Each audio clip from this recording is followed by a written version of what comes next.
एक गरीब आदमी जिसके घर में कभी पैसा नहीं टिकता था, लेकिन एक शुक्रवार को की गई छोटी सी मदद ने उसकी किस्मत हमेशा के लिए बदल दी। बहुत समय पहले एक छोटे से शहर में राजीव नाम का एक व्यक्ति रहता था। राजीव मेहनती था, ईमानदार था, लेकिन उसकी जिंदगी में एक कमी थी। उसके पास कभी भी पैसा टिकता नहीं था। वो दिन रात मेहनत करता, लेकिन महीने के अंत तक उसके पास कुछ भी नहीं बचता। राजीव के घर में हमेशा पैसों की कमी रहती थी। उसकी पत्नी सुनीता अक्सर चिंतित रहती थी कि बच्चों की पढ़ाई, घर का खर्च और भविष्य कैसे चलेगा। राजीव भी परेशान रहता था, लेकिन वो कभी हार नहीं मानता था। एक दिन शुक्रवार की सुबह राजीव काम पर जाने के लिए घर से निकल रहा था। तभी रास्ते में उसे एक वृद्ध महिला मिली। वो बहुत कमजोर थी और उसके कपड़े भी पुराने थे। वो किसी से मदद मांग रही थी, लेकिन लोग उसे नजरअंदाज करके आगे बढ़ रहे थे। राजीव कुछ देर रुका। उसने सोचा कि उसके पास खुद ज्यादा पैसे नहीं है, लेकिन फिर भी उसने अपनी जेब से थोड़ा सा पैसा निकालकर उस महिला को दे दिया। महिला ने उसे आशीर्वाद दिया और कहा, बेटा, सच्चे दिल से किया गया छोटा सा काम भी बहुत बड़ा फल देता है। शुक्रवार का दिन है, आज तुमने जो किया है उसका फल तुम्हें जरूर मिलेगा। राजीव ने मुस्कुराकर सिर झुका लिया और आगे बढ़ गया। उस दिन काम पर भी उसका मन थोड़ा हल्का था। शाम को जब वो घर लौटा तो उसने देखा कि उसकी पत्नी घर को साफ कर रही है।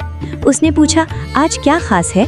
सुनीता बोली, आज शुक्रवार है, मैंने सोचा कि आज घर की अच्छे से सफाई करूं और माता लक्ष्मी की पूजा करूं। कहते हैं कि साफ सुथरे घर में ही लक्ष्मी जी का वास होता है। राजीव ने पहले कभी इन बातों पर ज्यादा ध्यान नहीं दिया था, लेकिन उस दिन उसे सुबह की घटना याद आई। उसने भी सुनीता की मदद करना शुरू कर दिया। उन्होंने मिलकर पूरा घर साफ किया, एक छोटा सा दीपक जलाया और माता लक्ष्मी के सामने बैठकर सच्चे मन से प्रार्थना की। उनके पास ज्यादा कुछ नहीं था, लेकिन उन्होंने जो भी था उसी से पूजा की। उस रात काफी समय बाद राजीव को चैन की नींद आई। अगले दिन जब वो काम पर गया तो उसे एक नई उम्मीद महसूस हो रही थी। कुछ दिनों बाद उसके बॉस ने उसे बुलाया और कहा, राजीव, मैं तुम्हारी मेहनत काफी समय से देख रहा हूँ। तुम ईमानदारी से काम करते हो। हम तुम्हें एक बड़ा प्रोजेक्ट देना चाहते हैं।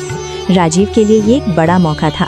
उसने पूरी लगन से काम किया और प्रोजेक्ट सफल रहा। धीरे धीरे उसकी आय बढ़ने लगी, लेकिन सबसे खास बात ये थी कि अब उसके घर में शांति थी। पहले जहां हर समय चिंता रहती थी, अब वहां संतोष और खुशी थी। कुछ महीनों बाद एक शुक्रवार को वही वृद्ध महिला फिर से राजीव को रास्ते में दिखाई दी।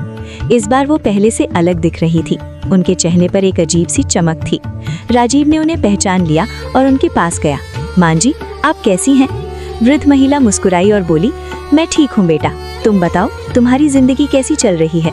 राजीव ने खुशी खुशी सब बताया, कैसे उसकी नौकरी में तरक्की हुई, घर में खुशहाली आई और कैसे अब वो पहले से ज्यादा संतुष्ट है।